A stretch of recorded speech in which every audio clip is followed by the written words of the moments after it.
Okay, are you somebody that is interested in residential real estate in the local Seattle area? Maybe you're a buyer and you're moving in from out of town. You want to find a house. You want to figure out what's going on in the market. Is it a good time to buy or not? Maybe you are a seller. You're upsizing, downsizing. Maybe thinking of moving out of the area altogether. Maybe you're an investor who's thinking about putting some money in. You're looking for some opportunities to do some flipping or some remodels or a way to add value so that you can build financial freedom for yourself. Whatever your situation is in regards to real estate, I have the information for you. My name's Nate Short. I am a Windermere real estate agent. I've been a realtor for, about 20 years. I've been doing this and creating this short report, which is what you're seeing right now. And if you're a first-time viewer, welcome.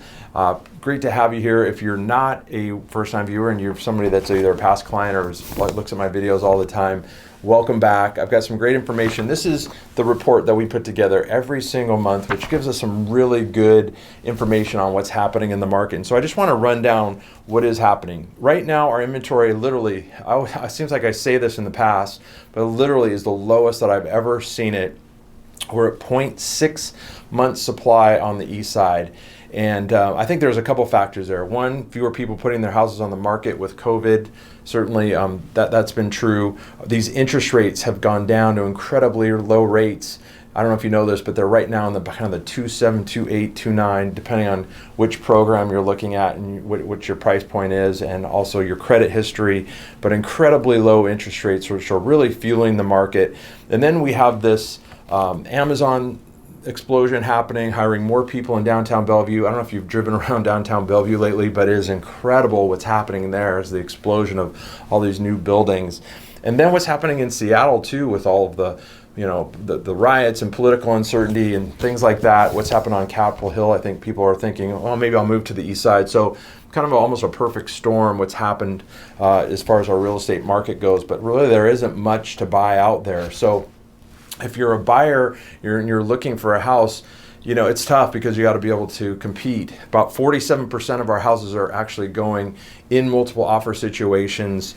So, that's a major consideration. I think affordability is something that we look at. And I'll try to throw this up in the slide. You'll see that.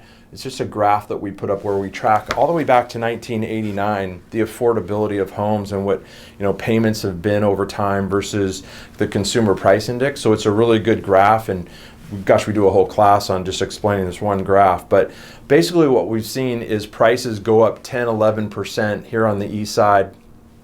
And that's mainly due to these low interest rates, because interest rates went from about 3.94% last year. Now they're below 3%. So a 1% difference in the interest rate is about a 10% difference in pricing, essentially, or affordability. So for example, if the prices, if that interest rate goes down 1%, it's like getting a price reduction from an affordability standpoint, if that makes sense. And that's exactly what we've seen. Interest rates go down. It's about the same amount to buy today as it was last year, even though prices are up 10, 11%, if that makes sense. So some other significant things, our closed sales are down about 6%. Year over year. Last year we were at 7,339. This year we're at 6,908. So we're a little off in the total units, but our prices are up collectively about 10%. So they've gone, collectively, if we add in condominiums, up to $915,000. Last year we're at $830,000. So if we switch to Seattle, we have a different report for that. And by the way, you can click on the link in this post to put in your name and email if you want me to send you this particular report.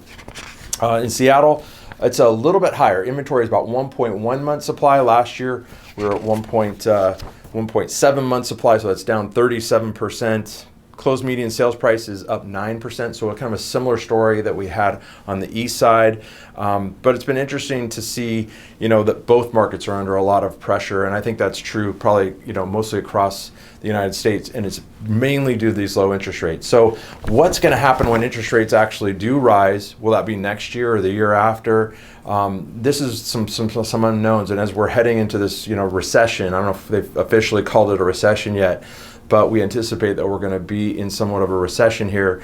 What will the effect of that be on real estate? Of course, what I always tell people is if you're going to hold it for a significant period of time or it's your primary residence, real estate is always a really, really good investment, because there's never been a period of, say, more than 6-7 years where prices didn't stabilize and go up in the history of since we've been tracking things. So guys, if you want any more information, please feel free to call me, 425-891-5842. You can reach me and email nate@nateshort.com. You can also text me, and I hope that you've enjoyed this quick report. And again, if you have any need for information or need some help with services like buying or selling, I am here for you to serve you. So thanks for listening to this video. We'll see you in the next one.